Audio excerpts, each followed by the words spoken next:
haute le secret de l'intimité avec Dieu. Amen. Je traduis ça simplement.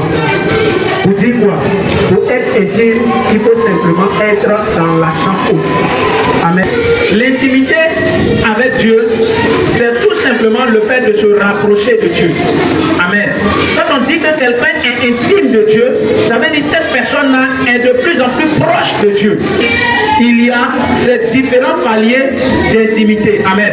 Donc, au fur et à mesure que tu te rapproches, tu gravis les paliers, les échelons de l'intimité. Alléluia. Donc, l'intimité, c'est tout simplement se rapprocher de Dieu. C'est le fait d'être proche de Dieu. Amen.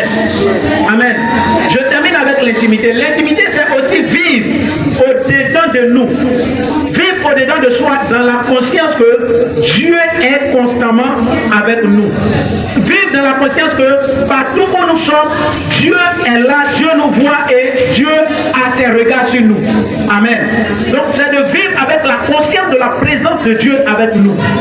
Amen. Et quelqu'un qui est conscient que Dieu est avec lui, Dieu voit tout ce qu'il fait, il fait vraiment attention dans ses actions, dans ses pratiques et dans tout ce qu'il fait. La chambre haute, je présente ça sur deux aspects. Amen. Le premier aspect, c'est un lieu. Amen.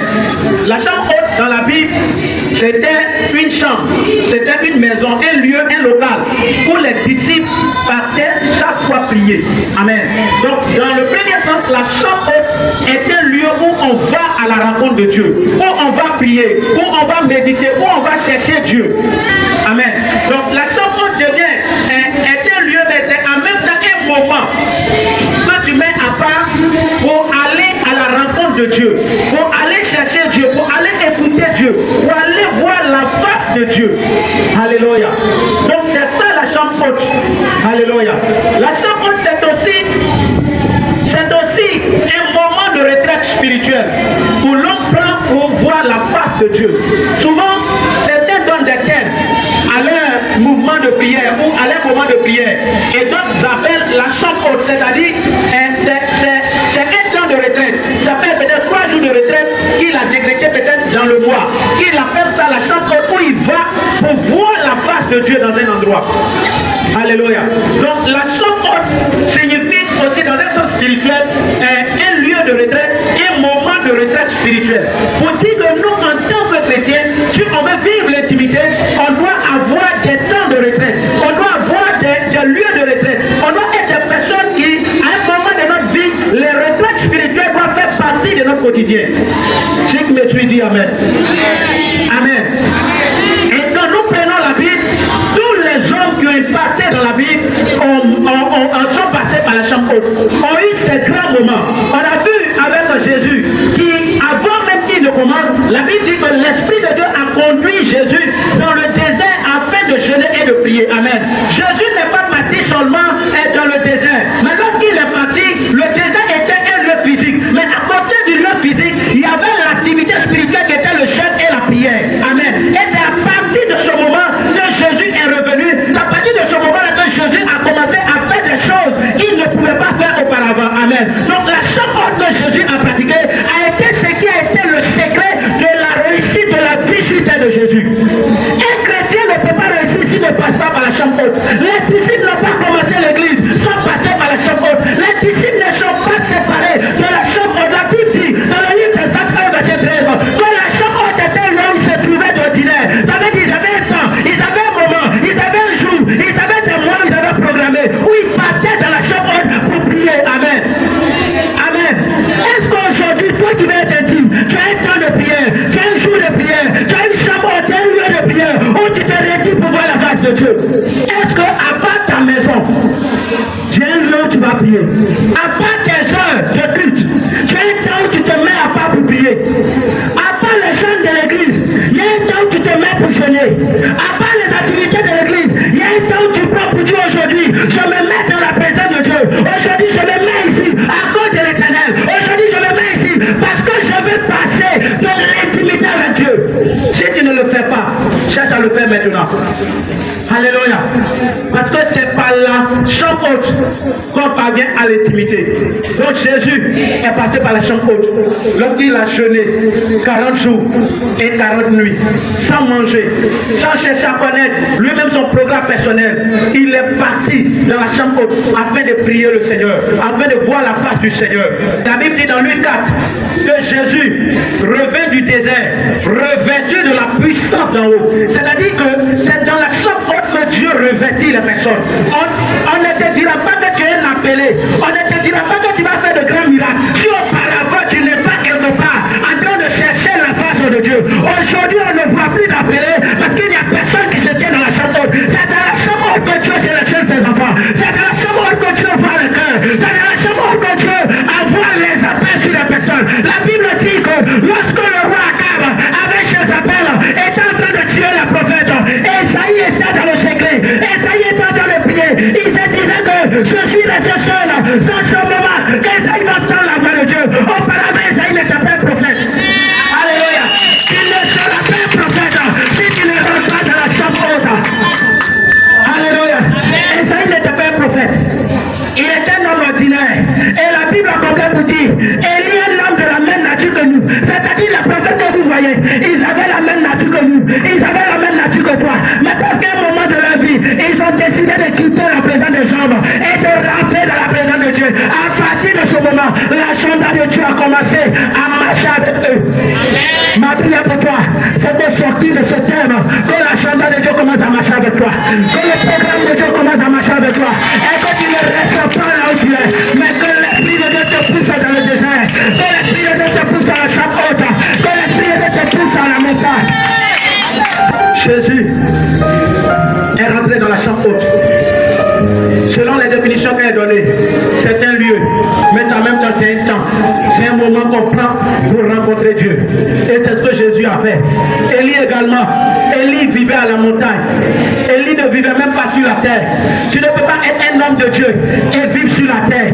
Tu ne peux pas être un homme d'impact, un homme d'affaires puissant et puis vivre sur la terre. Tu ne peux pas être une femme d'autorité et puis vivre sur la terre. Il faille que tu te déplaces et que tu montes dans les hauteurs. Il faille que tu te déplaces et tu sois sur la montagne. La montagne de l'être spirituel, c'est le ciel et la prière.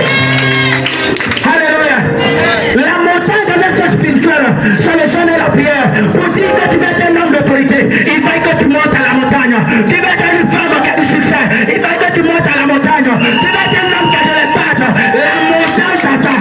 Ne te contente pas de recevoir, ne te contente pas d'avoir le manger et le boire, mais cherche à aller au-delà. Ce que les aigles voient, les poules ne peuvent pas voir. Ce que les aigles voient, les pigeons ne peuvent pas voir. Parce que ce qui fait la particularité d'un aigle, c'est qu'il a la capacité de monter dans les airs. Lorsque tu montes dans les airs, tu as la capacité de voir une grande dimension. Lorsqu'on prend un avion et qu'on est dans les airs, on peut cartographier le monde, on peut cartographier un pays, mais étant sur la terre, tu ne peux même pas voir un quartier. On t'attend dans les pays, mais seulement tu dois monter.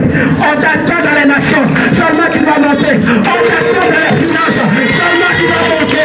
Tu dois prendre de l'effort, tu dois prendre de l'ascendance, afin que tu puisses voir ce qui est loin. Alléluia. Dis avec moi, je vais monter. Dis-le bien, je vais monter. Alléluia. Élie vivait à la montagne. Et lorsque le roi avait envoyé des gens le chercher, il dit, si je suis un homme de Dieu, que le feu descende. Et le feu est descendu. Amen. À la montagne, c'est le feu qui sort. Amen. Regardez Jean-Baptiste. Jean-Baptiste est né et ils l'ont pris, ils l'ont mis dans le désert. Depuis tout petit jusqu'à sa mort. Le jour où il a décidé de sortir du désert, ils ont coupé sa tête. Amen. Tu penses que tu vis, pourtant ta tête est coupée. Amen. Tu penses que tu vis, pourtant ta tête est coupée. Parce que là où tu dois être dans le désert, là où tu dois être à la montagne, tu es descendu dans la vallée. Et dans la vallée se passe la guerre. La vallée se passe les morts. La Bible dit qu'Ézéchiel a vu les désossements qui étaient dans la vallée. Donc un homme qui veut rester dans la vallée, il est obligé chaque jour d'affronter la mort. Il est obligé chaque jour d'affronter les difficultés de la vie. Il est obligé chaque jour d'affronter les combats. Parce que les vallées ne sont pas faites pour voir loin. Les vallées sont faites pour se battre et se camoufler. Le jour tu vas décider de sortir partie de la vallée, ta vie et ta destinée va décider aussi de changer de niveau. Alléluia. Ta vie et ta destinée va décider de changer de niveau. Parce que le Dieu que nous servons est un Dieu des auteurs. C'est pourquoi Dieu n'a pas décidé d'habiter sur la terre. Il a décidé d'habiter dans les cieux. Parce que dans les cieux, on voit partout. Parce que le ciel est comme un parapluie qui couvre la terre. Lorsque tu montes dans les auteurs, tu deviens comme un parapluie qui couvre plusieurs. Lorsque tu montes dans les auteurs, tu deviens comme un parapluie sur les ailes de qui plusieurs viennent s'abriter. Personne ne peut venir s'abriter sous tes ailes. Parce que tu es aussi en bas. Personne ne peut venir demander ton aide. Parce que toi-même tu es dans la souffrance. Mais lorsque tu montes et que tu sors de l'eau, c'est toi qui prends les autres et tu les emmènes aussi à la montagne. Je appelle plusieurs personnes à la montagne ce matin. Je appelle plusieurs personnes à faire sortir la frère et soeur de la situation. Mais il te faut monter maintenant. Le problème n'est pas de travailler. Le problème est de monter d'abord. Lorsque tu montes, les finances sont soumises à toi. Lorsque tu montes, l'argent est soumis à toi. Lorsque tu montes, la maladie est soumise à toi. Lorsque tu montes, les démons s'enfuient. Maintenant, je vais monter. Alléluia. Élie est monté. Il a fait de la montagne sa demeure. Jean-Baptiste a fait du désert sa demeure. Alléluia. Vous voyez les différents exemples que je donne. Pour dire que la destinée de chacun existe une chose pour la déclencher. Jésus n'est pas allé vivre dans le désert. Il est passé pour un temps. Élie, lui, vivait sur la montagne. Les premiers prophètes, ils vivaient sur la montagne.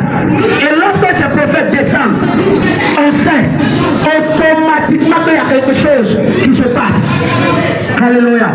Alléluia. Lorsque tu vis en dehors du lieu où Dieu veut que tu vives, personne ne peut te voir. Même si Dieu te donne l'autorité, ça ne peut pas prendre. Amen.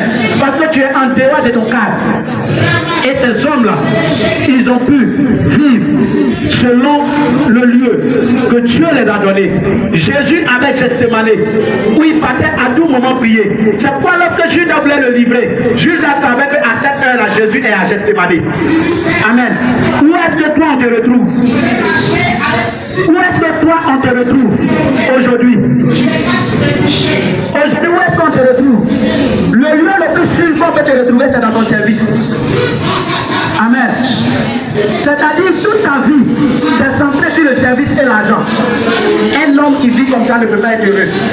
Je conclue sur la définition pour dire toute personne intime ou toutes les personnes intimes ont un lieu et un temps où ils recherchent Dieu, où ils prient Dieu, où ils vont à la rencontre de Dieu. Amen. Donc je suis en train de vous donner comment devenir intime. Amen. Tu veux devenir intime, choisis un temps de prière. Tu veux devenir intime, choisis un lieu de prière. Tu veux devenir intime, choisis un moment où tu te disposes pour Dieu. Amen. Et c'est en ce moment-là que Dieu va venir à ta rencontre. Le problème aujourd'hui avec les familles, c'est que personne n'a dans sa maison un coin de prière. Amen. Je demande à tout le monde ici, chacun va dire quand je vais me coucher, je me mets un genou au pied de mon lit. Le pied de ton lit n'est pas un autel à l'Éternel. Amen. Pourquoi on n'a pas mis un lit ici pour se mettre au pied du lit pour prêcher? Et puis c'est une chaise qu'on a mis, c'est un autel qu'on a mis. Dans la Bible, dans l'Ancien Testament, dans l'Ancien temps, au temps des apôtres, lorsqu'ils construisaient leur maison, ils mettaient une chambre en haut où ils se mettaient là-bas pour prier. Amen. C'est-à-dire dans la confection de sa maison, il prévoit même son lieu de prière. Mais aujourd'hui, quand on loue même les maisons, on prend des chambres pour nous, on prend des chambres pour les invités, on prend des chambres pour nos enfants, mais on ne prend pas de chambre pour le Dieu qui va nous donner l'argent pour payer la maison. Comment tu veux avoir l'argent pour payer cette maison où Dieu n'est pas dedans? Amen. La logique voudrait que, même si tu la pries, parce que les temps sont compliqués, tu divises la maison, tu cherches un petit coin pour dire là, je mets une table, je mets une chaise, c'est mon lieu de prière. Personne ne rentre si ce n'est pas pour la prière. Amen. Vous voyez souvent les pasteurs n'ont pas de bureau, mais c'est la chambre haute. Amen. C'est le lieu de prière. On ne va pas là-bas pour apprendre mathématiques, on va là-bas pour prier et apprendre Dieu. Amen. Donc quand tu as cette salle-là, même quand tu rentres dans cette salle et que tu ne dis rien, pour celui qui est sensible, possible, il sait déjà la présence de Dieu est là. Parce que là où tu consacres à Dieu, Dieu ne quitte pas ce lieu. Amen. Le lieu que tu consacres à Dieu, même quand toi tu rentres, Dieu est là, il t'attend parce qu'il sait que tu vas revenir. Amen. Mais tu n'as même pas de lieu où tu cherches Dieu. Tantôt tu te mets au chevet du lit, tantôt tu es en bas, tantôt tu es au salon, tantôt tu ne pries même pas. Amen. Il y a certains la chambre haute, c'est ce dimanche. C'est-à-dire où on est ce dimanche. On va quitter ce dimanche prochain, il va avoir une chambre haute. Tu ne peux pas être efficace. Tu ne peux pas être intime. Même si on donne toutes les prophéties pour dire, tu seras un homme puissant, tu seras un homme fort. La force ne viendra pas parce qu'ils ont prophétisé. La force viendra parce que le Dieu de la force te l'a donné. Ayons un lieu, si nous voulons être intimes, ayons un lieu et un moment où nous allons aller à la rencontre du Seigneur. Dans la Bible toujours, comme je l'ai dit, pour certains la chambre haute, c'était une maison, une chambre qui mettait au-dessus de leur toit ou quelque part pour chercher le Seigneur. Pour d'autres, ils partaient à la montagne. C'est-à-dire, il y a plusieurs fois où Jésus partait à la montagne des Oliviers pour prier. Parce que Jésus, dans son ministère, à part la cour de ses parents, il n'avait pas une autre cour. Amen. Donc, à cause de ces conditions-là, il a trouvé un lieu en dehors de la maison de sa famille. Certains disent que c'est quand je vais avoir l'argent, que je vais me disposer pour mettre une chambre à part. Jésus était chez ses parents, mais il avait un lieu de prière qui était à Gethsémané. Amen. Qui était la montagne des Oliviers. Donc tu peux être chez tes parents et puis avoir un moment de prière. Tu peux être chez tes parents et puis avoir une chambre de prière. Tu peux être chez tes parents et puis passer des temps de jeûne. Donc pour certains c'est une chambre. Pour d'autres, c'est un camp de prière. On peut prendre un camp de prière pour passer, pour manifester la chambre haute en notre faveur. On peut prendre la montagne, on peut se retirer. Peut-être dans la forêt de Bamfo, comme les gens vont faire les jeux et autres. Toi tu vas, ce n'est pas pour jouer ni pour manger. Tu vas pour prier. Amen. Donc, on peut prendre tous ces lieux-là pour manifester une chambre haute. Et en termes du temps, on peut prendre soit le matin, quand tu te réveilles le matin, si tu as dit, chaque matin, je dois voir la face de Dieu, l'heure que tu t'es fixé, au fur et à mesure que tu respectes, ça devient une chambre haute. Amen. Donc, tu peux prendre le matin, tu peux prendre le jour, tu peux prendre la semaine, tu peux prendre le mois, tu peux prendre des temps de veillée, c'est-à-dire toi-même qui t'es fixé des veillées personnelles. Amen. Où tu cherches Dieu, où tu pries le Seigneur, et c'est dans ce moment-là que tu vas être intime avec le Seigneur. Toi-même tu fixes des retraites spirituelles. Tout ce qu'on fait en groupe, c'est vrai que ça ne l'impact sur ta vie, mais c'est un exemple qu'on te donne. Amen. Donc, à partir de là, toi-même tu dois prendre ta vie et puis aller chercher Dieu. Je vais donner quelques raisons pour lesquelles on doit être intime de Dieu. Première raison pour laquelle on doit être intime de Dieu, c'est que Dieu lui-même veut passer un temps d'intimité avec nous. Amen.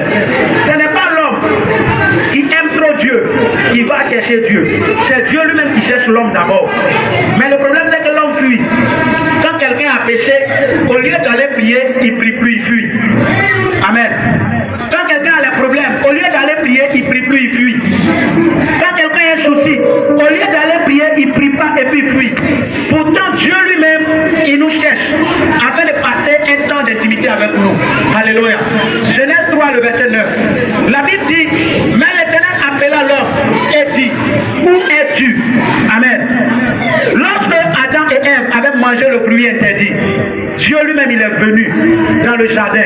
La Bible dit, avec le verset 8, que vers le soir, l'Éternel parcourait le jardin. Et quand l'Éternel a commencé à parcourir le jardin, il a vu que l'homme n'était pas là où il se trouvait habituellement. Pour dire que quand le monde avait été fondé, c'est Genèse 3, le verset 8 à 9. Lorsque le jardin avait été fondé, est-ce que Dieu a mis Adam et Ève dans le jardin? Ce qui faisait la particularité, c'est que Dieu venait à tout moment et s'entretenait avec l'homme. Amen. S'entretenait avec l'homme, c'était l'intimité. Et dans le cas de la Bible, dans le cas de ce passage-là, Dieu avait choisi le soir. C'est-à-dire chaque soir, Dieu venait dans le jardin et il trouvait l'homme, il trouvait la femme. Et les trois s'entretenaient. Amen. Mais lorsque l'homme a péché et a mangé le fruit, la Bible Bible dit que lorsqu'ils ont entendu la voix de Dieu, ils ont fui et ils sont allés se cacher derrière les arbres. Amen. Donc, dans la pensée première de Dieu, c'est Dieu qui nous cherche afin de passer de l'intimité avec nous. Amen. J'ai envie de dire à quelqu'un, Dieu te cherche afin de passer de l'intimité avec toi. Chaque fois que tu rencontres toutes ces difficultés, souvent Dieu met les difficultés devant de nous pour nous appeler à sa présence.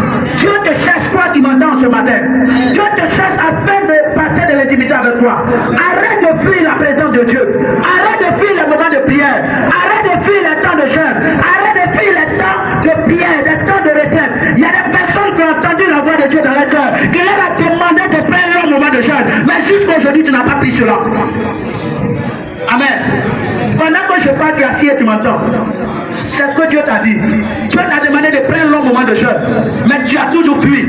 Tu as toujours trouvé des excuses. Tu as toujours trouvé un argument. Non, je suis malade. Non, je ne peux pas faire ceci. Non, j'ai trop de problèmes. Non, les enfants sont là. Comment je vais faire? Est-ce que j'ai l'argent pour aller prendre un lieu de retraite? Si je vais en retraite, comment ma famille va vivre? Si je fais quelque chose, est-ce que je peux? Dieu ne demande pas toutes tes raisons. Dieu te demande, va, retire-toi, va prier. Amen. Et cette parole concerne plus de 3 personnes. Dieu t'a dit, par une voix qui est venue dans ton cœur, retire-toi, va prier le Seigneur. Mets-toi dans un long temps de jeûne. Tu as dit non, ce n'est pas Dieu. Dieu ne peut pas me maltraiter comme ça. Est-ce que 40 jours de jeûne je peux? Est-ce que 21 jours de jeûne je peux? Est-ce que 15 jours de jeûne je peux? Est-ce que 30 jours de jeûne je peux? Ces chiffres que je suis en train de donner sont des chiffres que Dieu a donné à des personnes ici même. Mais laisse-moi te dire, tu le peux au nom de Jésus. Tu le peux au nom de Jésus. À partir de ce moment, saisis la voix de Dieu et va prier le Seigneur. Tu n'es même pas obligé d'aller payer quelque chose. Tu peux même être en train d'aller au travail et puis être en jeûne pendant 21 jours. Même si tu veux faire monter, descendre, 18h tu manges, demain tu reprends, 18h tu manges jusqu'à 21 jours. Au sortir de ce temps, tu vas voir que ta vie va prendre un autre cycle. Amen. Vous savez, la vie spirituelle est comme l'éducation, l'école que nous avons. Lorsque tu arrives à la fin d'un cycle, on te demande quelque chose qui te semble très compliqué. Et lorsque tu ne valides pas ton examen, même si tu es vieux, tu ne vas pas passer. On a vu des personnes qui ont fait 7 fois le bac. L'inspecteur ou le directeur n'a jamais eu pitié pour dire tu es vraiment comme 7. Attends, tu vas passer. Tu ne connais pas, tu ne passes pas. Le niveau spirituel dans lequel Dieu veut te faire entrer, Dieu a besoin que tu sois dans des moments de jeûne afin de t'affranchir ce palier-là, afin de vaincre certains esprits, afin d'avoir une certaine autorité dans le monde spirituel. Mais jusqu'aujourd'hui, aussi longtemps que tu te retiens, tu vas rester à ton niveau. Que Dieu te donne la force de passer du temps dans son intimité au nom de Jésus. Que Dieu te donne la de passer du temps dans la prière au nom de Jésus. Pour certains même, c'est le fait qu'ils doivent passer du temps dans la parole de Dieu chaque jour. Passer au moins 3 heures en train de lire la Bible. Amen. Vous savez, il y a quelque chose que Dieu m'a appris. C'est que si dans 20 ans, tu dois faire quelque chose, c'est aujourd'hui que tu dois payer le prix. Amen. Si tu n'as pas payé le prix de ce que tu dois avoir dans 20 ans, quand les 20 ans vont arriver, tu ne vas pas l'avoir. Lorsque je me suis converti et que j'ai commencé à être chrétien, je n'ai pas compris ce qui s'est passé. Mais en moins d'1 an, j'ai fini la Bible. Et je lisais la Bible à tout moment. Et je payais même des versions de Bible. Jusqu'à ce que je cherchais la Bible de Jim Thompson. En ce moment, c'était 15 000 coups, il n'y avait pas 21 000 trucs comme ça. Un élève en classe de seconde va avoir 21 000 coups pour payer une Bible jusqu'à 21 000. Amen. Il n'y avait pas ces iPhones, ces téléphones que vous voyez aujourd'hui. Parce que là même était de l'or. Amen. Mais pendant ce temps-là, j'ai passé mon temps à lire la Bible. Et aujourd'hui, je suis en train de vous prêcher. Si je n'avais pas lu la Bible en ce temps-là, aujourd'hui, j'allais déformer les versets pour vous donner. Amen. Vous avez dit que ce petit-là, il ne vaut rien. Ce n'est pas qu'il ne vaut rien. Il y a 10 ans, 20 ans en année, il n'a pas étudié. Amen. Donc le jeûne, le temps que Dieu te demande de prendre aujourd'hui, c'est parce que Dieu a vu quelque chose qui va venir dans 10 ans. Dieu a vu quelque chose qui va venir dans 5 ans. Dieu a vu une gloire qui va venir dans les jours à venir. Donc pour que tu sois capable de supporter cette gloire-là, Dieu t'appelle aujourd'hui de rentrer dans un moment de jeûne et de prière. Amen. Quand tu discernes bien, tu comprends bien cette parole. Si tu ne le fais pas dans 10 ans, on sera ici. Et les gens vont passer, ils vont se moquer de toi. Que cela ne t'arrive pas au nom de Jésus. Ce temps-là, nous l'ayons parce que demain, il sait ce qu'il a prévu pour nous. Alléluia. Que chacun de nous pense à rentrer dans la chambre haute. Alléluia. Acclame puissamment le Seigneur. La deuxième raison pour laquelle Dieu veut que nous passons de temps d'intimité avec lui, c'est que Dieu veut nous faire vivre des choses qui sont réservées aux intimes de Dieu. Amen. Il y a des choses là, c'est réservé aux intimes de Dieu. Alléluia. Il y a des choses qui sont réservées aux intimes de Dieu. C'est-à-dire, si tu n'es pas intime, tu ne peux pas voir ça. Lisons la parole du Seigneur. 1 Corinthiens 2, verset 9. Le verset 9. Mais, comme il est écrit, ce sont des choses que l'œil n'a pas vues. Ce sont des choses que l'œil n'a point vues. Que l'oreille n'a point entendues. Et l'oreille n'a point entendu. Et qui ne sont point montées au cœur de l'homme. Et qui ne sont point montées au cœur de l'homme. Les choses que Dieu a préparées pour ceux qui l'aiment. Les choses que Dieu a préparées pour ceux qui l'aiment. Ça veut dire quoi? Il y a des choses que personne n'a jamais pensé à ça. C'est-à-dire, tu vois un petit garçon, il est petit, il est banal. Rien ne montre que cet homme-là, il tient la destinée des milliers de personnes. Mais Dieu, dans son plan, il a préparé quelque chose pour lui. Donc, comme Dieu sait qu'il a préparé quelque chose pour lui, Dieu l'attire dans son intimité, dans sa présence, afin que ce que lui, Dieu, il a préparé, un jour, ça puisse passer à la manifestation. Amen. Donc, il y a des choses qui sont réservées aux personnes qui sont intimes. Un homme qui est intime, les plans de Dieu réservés pour lui se manifestent. Amen. C'est pourquoi Dieu veut que tu rentres dans l'intimité. Pour que les choses que Dieu a préparées d'avance pour toi, ces choses-là puissent se manifester. La destinée d'un homme n'est pas quelque chose de physique d'abord. C'est quelque chose de spirituel. C'est quelque chose que Dieu a préparé avant la fondation du monde. La Bible dit que Dieu parle à Jérémie. Et Dieu dit, avant que tu ne sois dans le ventre de ta mère, je te connaissais et je t'avais établi. Mais pourquoi Dieu n'a pas laissé Jérémie comme ça devenir prophète? Mais à 17 ans, Dieu se révèle à Jérémie pour que Jérémie mange le rouleau. Amen. Dieu pouvait dire, comme c'est moi je t'ai créé, est-ce que tu es prophète? J'attends le jour et puis tout d'un coup tu commences à prophétiser. Mais quand le temps était proche, Dieu a appelé Jérémie pour dire, viens, la destinée que j'ai mise sur ta vie, la destinée que je t'ai donnée, pour que ça puisse se manifester, voici la méthode. Il faut que tu sois intime avec moi. Il faut que tu manges le rouleau. Il faut que tu passes du temps dans la prière. Il faut que tu passes du temps dans le jeûne. Et lorsque Jérémie a commencé à manger le rouleau, ses entrailles spirituelles ont commencé à se réveiller. Une chose que je vais vous dire ce matin, c'est que lorsque Dieu t'appelle dans son intimité, il y a des choses que Dieu a mis dans ton ADN, que l'intimité va réveiller, l'intimité va impacter, l'intimité va donner vie. Peut-être seulement quand tu sors de l'intimité, si tu étais quelqu'un qui n'était pas en mesure de voir dans le monde spirituel, à cause de ce que tu as été dans la présence de Dieu, les yeux de Dieu t'ont communiqué. Alléluia. La Bible dit dans les derniers temps, je répandrai de mon esprit sur toute chair. Vos fils et vos filles auront des visions. C'est le temps de ta jeunesse que tu dois passer beaucoup de temps dans l'intimité. Amen. Vous voyez les vieux pasteurs qui ont eu beaucoup d'expérience avec Dieu. Ce qu'ils ne vous disent pas, c'est qu'à présent, ils ne font plus d'efforts. Amen. Parce qu'ils ont maîtrisé la loi spirituelle. Un pasteur qui a de l'expérience peut s'arrêter ici. Et puis il dit un petit mot. Les choses se passent en esprit. Mais toi tu viens, ce mot-là, tu répètes plusieurs fois, ça ne se passe pas. Parce qu'il a payé le prix dans sa jeunesse. Donc il faut que toi, tu entends ma voix. À compter de ce moment-là, tu rentres dans l'intimité. Pour que les choses que Dieu a prévues pour toi, qui sont dans ton ADN spirituel, mais qui sont endormies, la présence de Dieu puisse les faire vivre. La présence de Dieu puisse activer cela, de telle sorte que tu sois la meilleure version de toi-même. Il y a une meilleure version de toi-même que tu dois découvrir.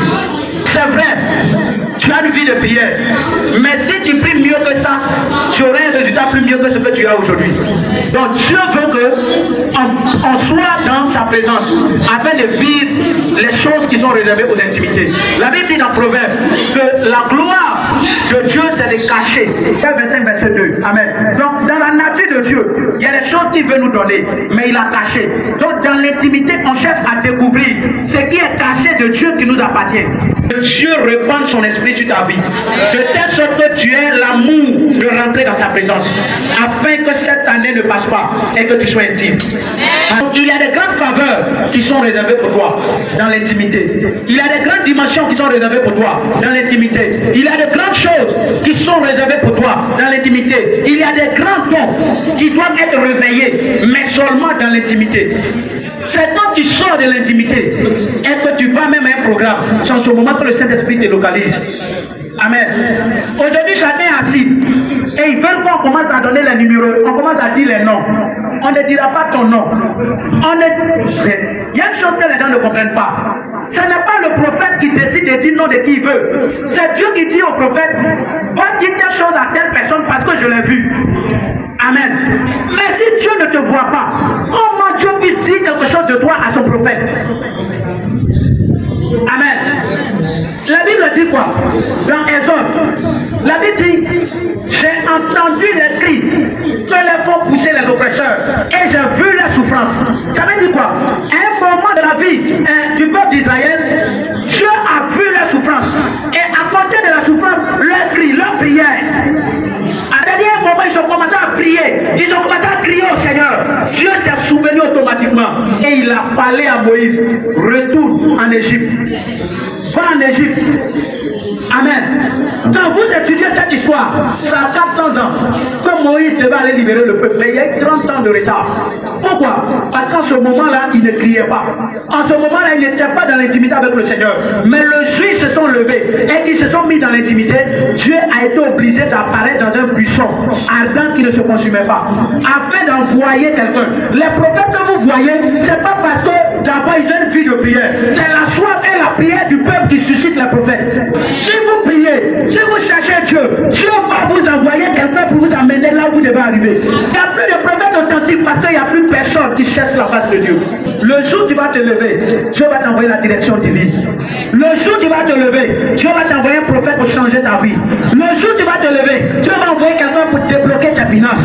Le jour où tu vas te lever, Dieu va envoyer quelqu'un pour changer ta situation. Le jour où tu vas te lever, Dieu va te guérir. Le jour où tu vas te lever, Dieu va te faire passer à un autre niveau. Est-ce que tu avais comment crier à guerre? Dieu t'attend dans la chambre haute. Dieu t'attend dans la prière. Dieu t'attend dans le jeûne. Dieu t'attend dans les retraites spirituelles. Dieu t'attend dans la chambre haute afin de te faire rentrer dans l'intimité avec Dieu, afin de changer ton histoire, afin de donner sens et de donner du goût à ta vie. Dis avec moi, cette année ne passera pas sans que Dieu me fasse entrer dans l'intimité de la gloire de Dieu. Cette année ne passera pas. Cette année ne passera sans que Dieu me visite. Regardez une histoire merveilleuse. La Bible dit qu'il y avait cette femme-là qui était stérile, qui s'appelait Anne. Et lorsque Anne s'est retrouvée avec son mari Elkana à Shiloh, ils avaient l'habitude de prier. Mais la Bible dit que ce jour-là, Anne a laissé la nourriture, Anne a laissé la fête et est rentrée dans le temple, dans la chambre haute. Et elle a commencé à prier. Elle a commencé à supplier Dieu. Elle a commencé à chercher Dieu. Et lorsqu'elle a commencé à chercher Dieu, Dieu va parler à Élie. Va dans le temple. Parce qu'il y a quelqu'un là-bas qui est en train de faire quelque chose qui me dérange. Il va y avoir un moment de notre vie spirituelle, on fasse des choses qui vont déranger Dieu. Il va y avoir un moment de notre vie spirituelle, on fasse des choses qui vont mener Dieu à se lever sur son trône. Cette femme-là, la Bible dit que l'Éternel l'avait rendue stérile. C'est vrai que c'est Dieu qui t'a mis dans la condition dans laquelle tu es. Même si c'est Dieu, Dieu a besoin de toi pour que tu puisses l'invoquer afin que là où lui t'a mis hier, aujourd'hui puisse te retirer, te mettre dans une autre position. En étant stérile, elle a commencé à crier le Seigneur. Elle a commencé à expérimenter la chambre haute.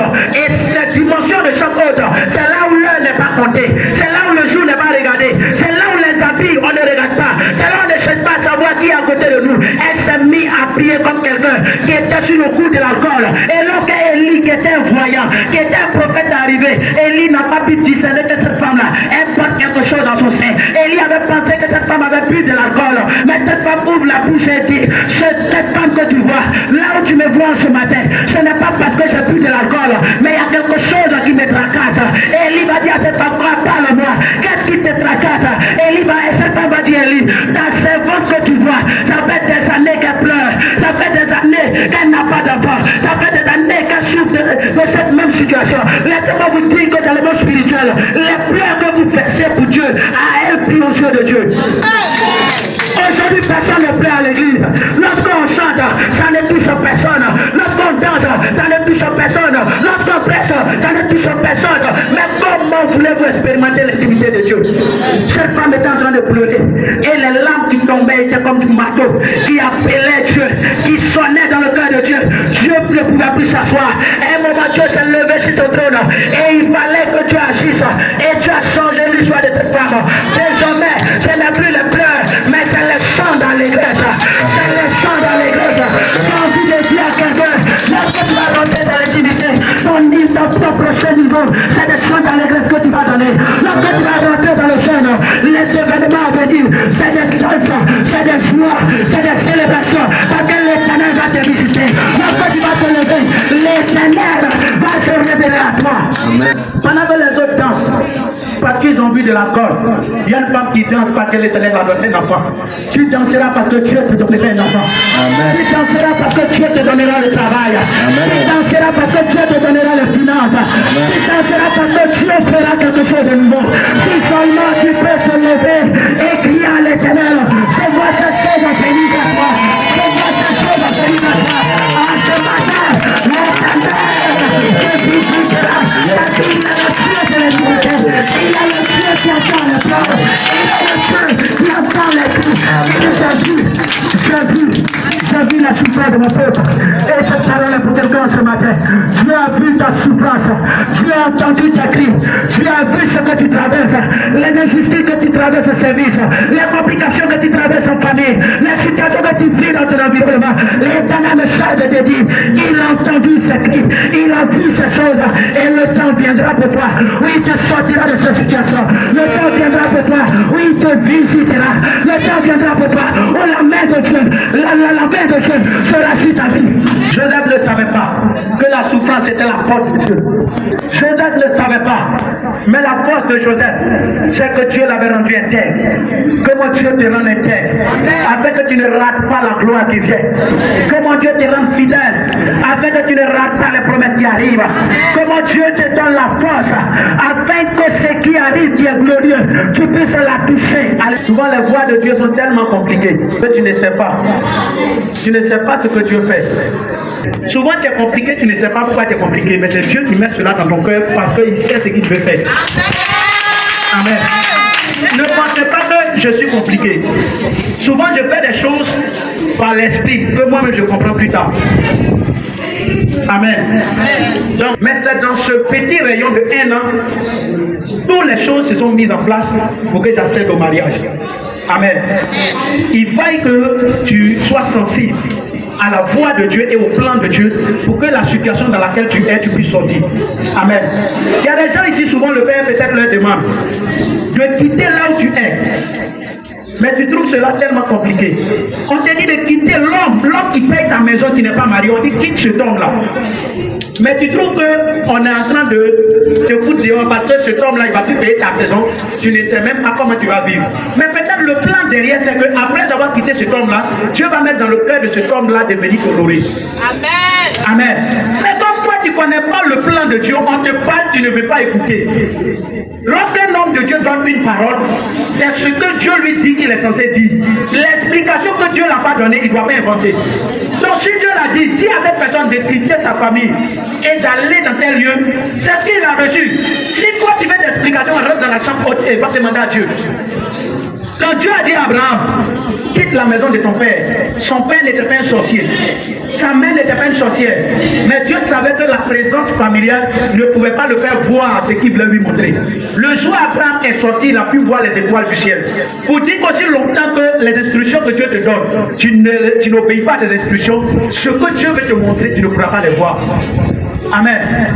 Et les gens vont vous dire que cette saison dans laquelle nous sommes, ça sera une saison vraiment où ils vont vous donner beaucoup de paroles. Amen. Ils vont vous donner beaucoup d'instructions. Je ne te demande pas d'obéir de manière aveugle, mais à la lumière de la parole. Examine ces paroles. Et que le Saint-Esprit mette dans ton cœur d'obéir aux paroles qui viennent de Dieu. Et qu'à compter de ces instructions, ta vie puisse prendre une autre tenue. Dans ce même sens, lorsque Dieu commence à s'apprêter à te parler, le diable aussi parle beaucoup. C'est pourquoi la connaissance de Dieu, de sa méthode, de sa parole est une chose importante. Et c'est dans ça de maison de 50 000, de maison de 30 000. Aujourd'hui, je suis marié, je ne dépends plus de la famille. Amen. Les plans de Dieu sont insondables. Tu ne sais pas quelle est la voie que Dieu a mis au devant de toi. Le Père il a dit ici que quelqu'un qui était malade, Dieu lui demande de lui donner un coup. Comment on peut taper quelqu'un qui est malade? Amen. Mais c'était la voie de Dieu pour lui donner la guérison. Que ton esprit soit sensible à la voix de Dieu. Que ton esprit soit capable d'écouter Dieu. Que ton esprit soit capable d'obéir à la voix de Dieu. Même si tu ne comprends pas que Dieu te donne d'obéir. C'est Dieu souvent pour nous faire vivre les choses qu'il a réservées, qui permet à ce que toutes ces choses-là se passent lorsque nous passons véritablement dans son intimité. Dieu veut nous révéler, Dieu veut nous faire connaître ses secrets. Amen. Dieu a beaucoup de secrets. Vous n'avez pas dans le ciel, les anges jettent leur couronne. C'est-à-dire, on dit les êtres vivants qui sont devant le trône de Dieu, à chaque fois ils jettent leur couronne.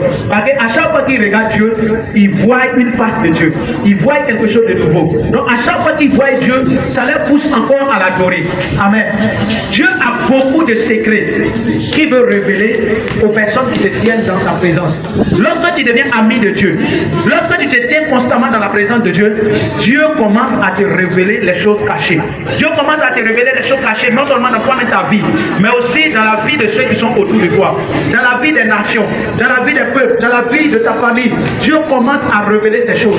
La Bible dit dans Genèse 18, verset 17, alors l'Éternel dit, cacherai-je à Abraham ce que je veux faire? C'est-à-dire, Dieu demande à Abraham, est-ce que je vais te cacher ce que je vais faire? Quand Dieu veut faire quelque chose, il cherche un homme pour révéler. Amen. Aussi longtemps que Dieu ne révèle pas ce qu'il veut faire à quelqu'un sur la terre, ça ne se manifeste pas. Dieu a donné la terre aux hommes et le ciel est pour Dieu.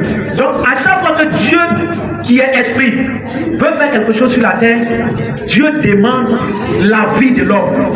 Alléluia. Dieu demande la caution de l'homme. Il va qu'il y a un homme qui entend et qui confesse cela avant que Dieu n'ait le droit légal de le faire sur la terre. C'est pourquoi tout ce que Dieu veut faire, Dieu le donne d'avance, Dieu le dit d'avance. C'est pourquoi Dieu dit des paroles sur nos vies. C'est pourquoi Dieu donne des orientations sur notre vie, pour qu'on puisse l'accepter, pour que l'Esprit de Dieu puisse agir selon la parole qui vient de donner. Alléluia. Donc Dieu révèle toujours ce qu'il veut faire aux hommes. Il a dit dans Amos 3, car l'Éternel ne fait rien sans l'avoir révélé le secret à ses serviteurs, les prophètes. Amen. Donc Dieu ne fait rien sur la terre sans avoir révélé cela à l'homme. Donc Dieu veut qu'on passe de l'intimité, pour que Dieu puisse nous révéler toutes choses. Quand l'ennemi veut t'attaquer, Dieu te révèle et il fait échouer le plan de l'ennemi. Quand Dieu veut te bénir, Dieu te révèle et il te donne encore de l'espoir. Quand Dieu veut faire quelque chose dans un pays, Dieu te révèle afin que tu saches quoi faire. Amen. C'est pourquoi la Bible dit un peuple sans révélation est un peuple sans frein. Là où Dieu commence à ne plus parler, chacun fait ce qu'il veut. Que Dieu te parle au nom de Jésus. Amen. Donc, tout ce que Dieu fait, Dieu le révèle aux hommes avant de le faire. Pourquoi être intime de Dieu? Parce que le ciel est l'héritage de ceux qui sont intimes. Amen. Vous voyez, on est nombreux ici. Je vous dis avec assurance, tous ceux qui ne sont pas intimes de Dieu n'iront pas au ciel. Au ciel, là, on ne va pas pour manger gaba ni foufou. Amen. On va pour être dans la présence de Dieu. Et sur la terre, si tu n'es pas capable d'être dans la présence de Dieu, comment tu pourras être dans l'éternité? Amen. C'est pourquoi dans Matthieu 7, 21, la Bible dit, en ce jour-là, je les dirai ouvertement, je ne vous ai jamais connu. Arrière de moi, vous tous qui commettez l'iniquité. Parce que certains se disaient, ils prophétisent. Ils disent en ce jour-là, plusieurs me diront, n'avons-nous pas prophétisé en ton nom? N'avons-nous pas chassé les démons en ton nom? N'avons-nous pas fait beaucoup de miracles en ton nom? Faire beaucoup de miracles ne signifie pas que tu es intime de Dieu. Prêcher ne signifie pas que tu es intime de Dieu. Amen. Amen. Prêcher ne signifie pas que tu es intime de Dieu. Amen. Diriger ne signifie pas que tu es intime de Dieu. Chanter ne signifie pas que tu es intime de Dieu. Être chaque jour à l'église ne signifie pas que tu es intime de Dieu. L'intimité est dans le fait que chaque jour, chaque moment, toi seul dans le lieu secret, tu es avec Dieu. Amen. Amen. Et c'est en ce moment-là que Dieu te connaît. Au dernier jour, Dieu va te prendre. Amen. La Bible dit personne ne connaît l'heure ni le jour. Mais laissez-moi vous dire que les hommes spirituels savent le jour où l'enlèvement va se passer. Ils ne peuvent pas te dire l'enlèvement va se passer demain. Mais quand le temps, la saison de l'enlèvement va arriver, leur esprit va capter. Enoch savait qu'il allait être enlevé. Et Enoch a dit, mes jours sont comptés sur terre. Amen. Parce qu'il était intime avec Dieu. Enoch savait, Élie savait qu'il allait être enlevé. Les prophètes qui suivaient Élie savaient qu'Élie allait être enlevé. Parce qu'ils étaient des hommes intimes de Dieu. Dieu ne leur cachait rien. Lorsque l'enlèvement va arriver, il peut même avoir des personnes qui peuvent se trouver dans des positions bizarres. Mais Dieu va leur faire la grâce de se répandre. Parce que ce sont des personnes qui sont intimes. Mais celui qui n'est pas intime, il sera en train de prêcher comme je suis en train de prêcher. Et puis ça rapporte, les fidèles sont partis, lui il est resté. Que cela ne t'arrive pas au nom de Jésus. Amen. Amen.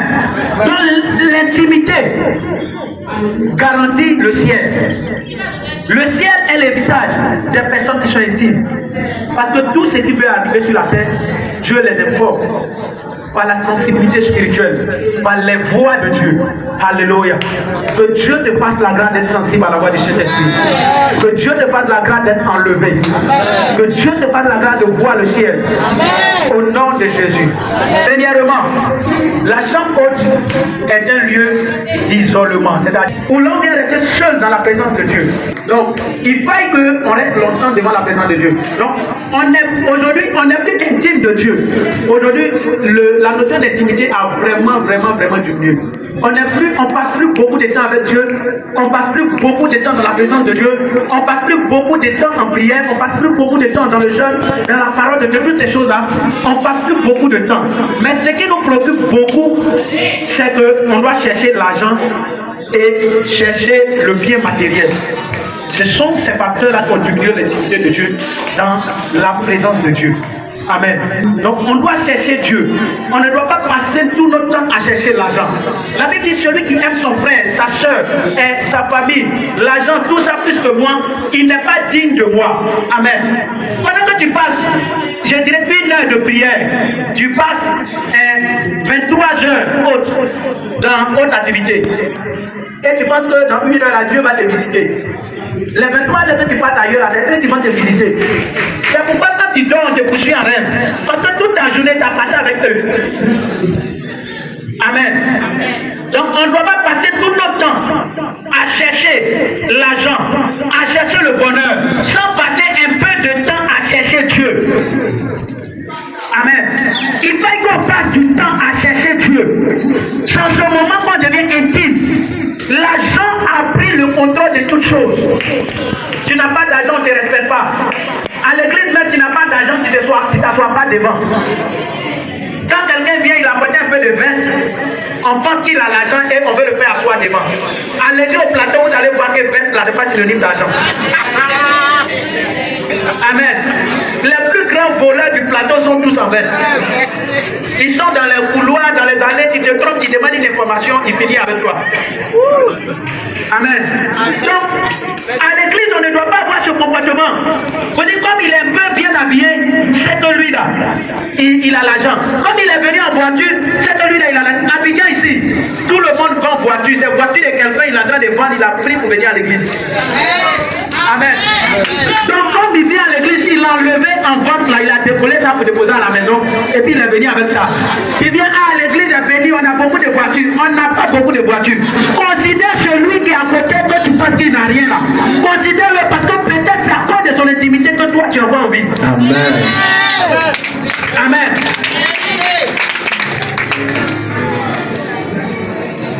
Donc, c'est vrai que l'argent est bon, mais que ton cœur ne soit pas donné seulement à l'argent. S'il n'y a pas l'argent, je ne viens pas.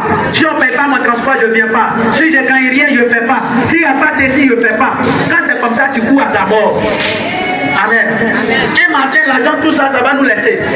Et puis, tu seras en face d'une situation où ils vont te dire, ton argent n'a qu'à faire.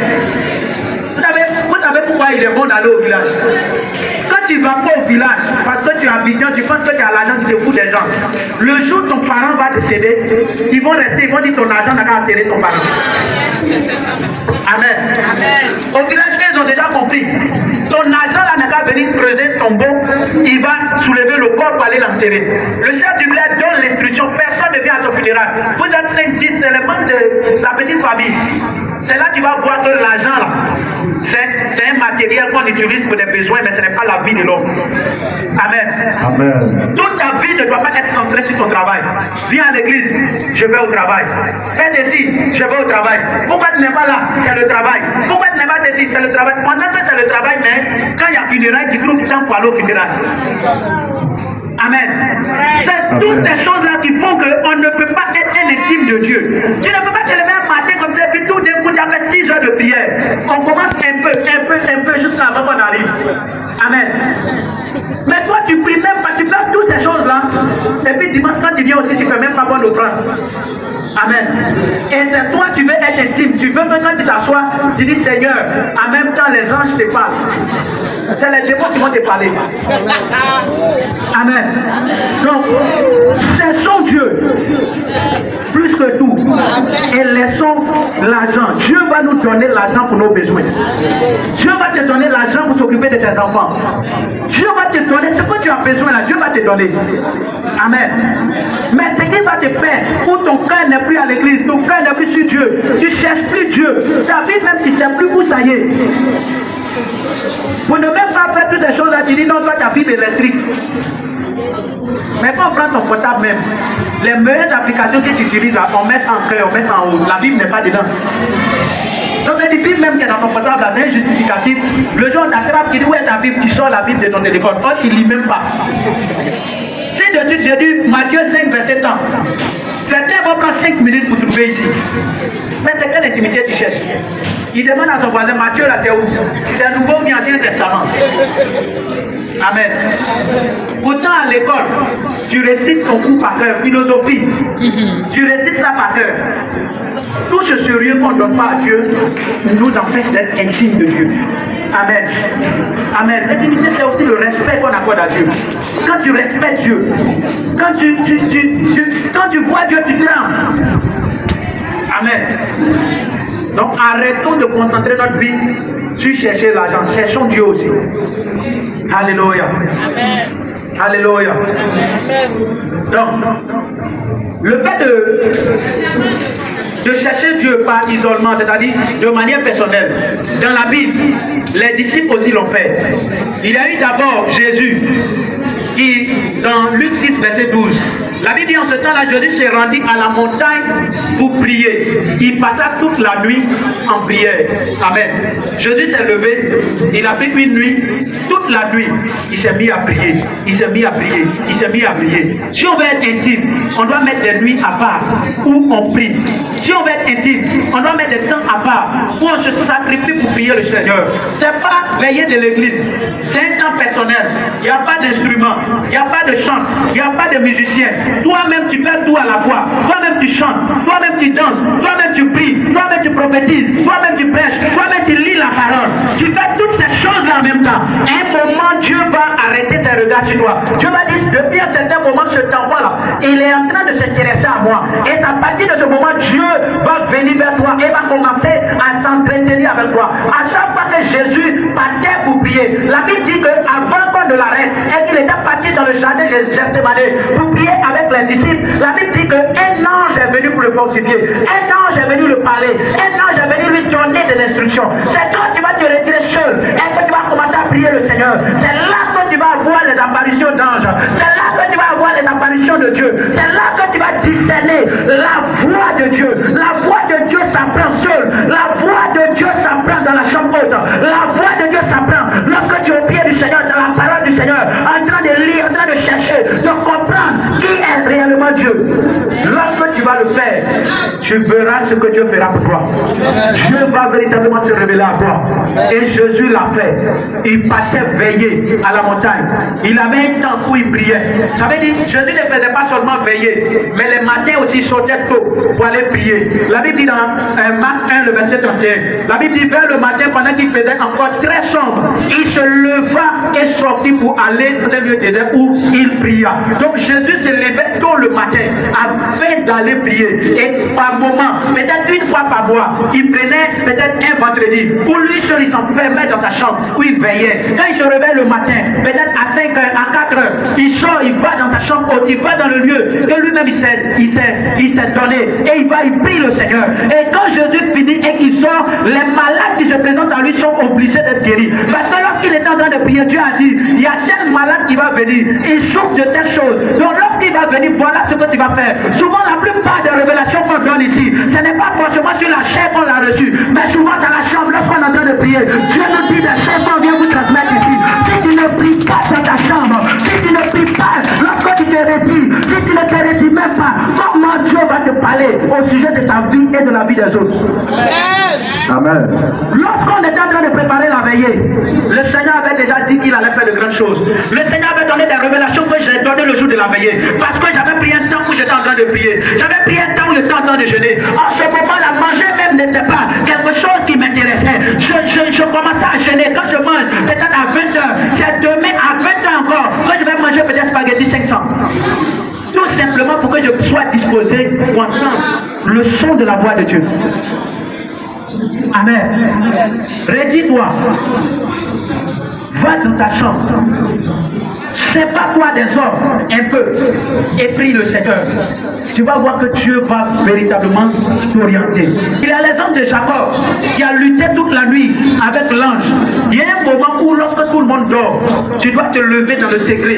Même si c'est dans la cuisine, tu dois aller t'asseoir pour prier parce qu'il n'y a pas d'espace. Dieu voit le sacrifice que tu es en train de faire. Amen. Lève-toi la nuit pendant que tout le monde dort. Où tu as su que tout le monde est en train de dormir. Tu n'es pas obligé de crier. Tu n'es pas obligé de parler en langue pour déranger tout le monde. Tu t'assois calmement et tu parles de tout ton cœur. Tu t'assois calmement, tu expliques ta situation à Dieu. Tu t'assois calmement, tu dis à Dieu, voici ma vie. Voici ce qui m'arrive. Qu'est-ce que ma vie va devenir? Qu'est-ce que ma vie va devenir dans 10 ans? Qu'est-ce que ma vie va devenir dans 5 ans? Et tu commences à parler à Dieu. C'est en ce moment Dieu va te répondre. Un homme qui ne pose pas de questions à Dieu n'aura pas de réponse de la part de Dieu. Amen. Souvent, les révélations que nous vous donnons ici, c'est les questions que vous vous posez dans votre chambre. C'est ça nous venons vous répondre ici. Prie dans ta chambre. Prie dans ta maison. Jacob a lutté toute la nuit. Et avant que l'ange ne quitte Jacob, l'ange a béni Jacob. L'ange a changé le nom de Jacob. Il n'y a personne qui rentre dans la présence de Dieu et puis il sort sans bénédiction. Quand tu rentres dans la présence de Dieu, tu sors toujours avec une bénédiction. Même si tu ne vois pas aujourd'hui, demain tu verras cette bénédiction. Lorsque Moïse est monté à la montagne, la Bible dit que lorsqu'il est ressorti, son visage n'était plus le même. C'était plus la même personne. Il y avait une nouvelle gloire qui avait commencé sur sa vie. Lorsque tu vas rentrer dans la présence de Dieu, une nouvelle gloire va commencer sur ta vie. Quelque chose de nouveau va commencer sur ta vie. Et Dieu va permettre à ce que ce que tu demandais depuis longtemps, tu puisses voir cela dans les jours à venir. Les réseaux sociaux sont des plateformes d'information. Si tu te connectes quelques minutes, tu vois des informations que tu veux voir, tu te poses le téléphone. Tu vas travailler, tu vas prier. Ne passe pas toute ta vie sur TikTok. Aujourd'hui, même les prophéties que certains donnent, c'est pas TikTok et pas Facebook qui presse. Un homme de Dieu, peut-être au Ghana, a donné une prophétie. Comme c'est lui qui a vu, c'est que les fidèles n'ont pas vu, il vient, Dieu me dit. Non, le TikTok ou le Facebook n'est pas ton Dieu. Dieu ne t'a rien dit. Quand Dieu ne te dit pas quelque chose, quand tu veux le dire, dis le nom de la personne qui a donné la révélation. Donc ta vie ne doit pas être une vie de TikTok et de Facebook. Ne faites pas ça. Ne laissez pas votre vie être conduite par les réseaux sociaux. Quand tu vas pour l'information, il ne faut pas aller faire, il ne faut pas passer tout ton temps là-bas. Devant de passer du temps seul, il y a des moments où on passe du temps en groupe, en équipe. Mais ce n'est pas en équipe comme le culte. C'est-à-dire peut-être dans l'église, on peut être peut-être 3 à 4, où on se retrouve prier. Parce qu'on a peut-être des dons. On peut être en groupe, peut-être 3, 4, 5, où on se retrouve pour chercher Dieu. On se retrouve pour lire la Bible ensemble. On se retrouve pour prier ensemble. On se retrouve pour jeûner ensemble. C'est aussi une sorte d'intimité. Amen. Donc il y a des moments où tu le fais seul, et puis il y a des moments où tu le fais en groupe. Amen. Quand tu le fais comme ça, à partir d'un certain moment, Dieu va véritablement vous distinguer. Et dans la Bible, je donne 2 exemples pour terminer. Il y a Jésus. Dans Matthieu 17, il a pris 3 de ses disciples et il est parti à la montagne où il y a eu la transfiguration. Jésus est parti prier avec 3 de ses disciples. Les autres disciples, il les a laissés. Et puis il a pris 3 seulement. Ils sont allés prier. Donc ils ont prié à 4. Ils se sont retirés et puis ils sont allés prier. Amen. Donc même dans l'église, tu peux voir des personnes que vous avez les mêmes visions, vous avez les mêmes pensées, vous avez les mêmes mentalités, ou qui ont des choses que tu veux, qui manifestent des dons que tu veux manifester. Tu apprends ces personnes-là, vous proposez des rencontres de prière. Vous vous croisez pour prier. Amen. Vous vous croisez pour prier. Pas pour vous croiser pour créer église. Amen. Vous vous croisez pour prier. Pour chercher Dieu. Pour expliquer la Bible. Amen. Et Jésus l'a fait avec ses disciples. Il a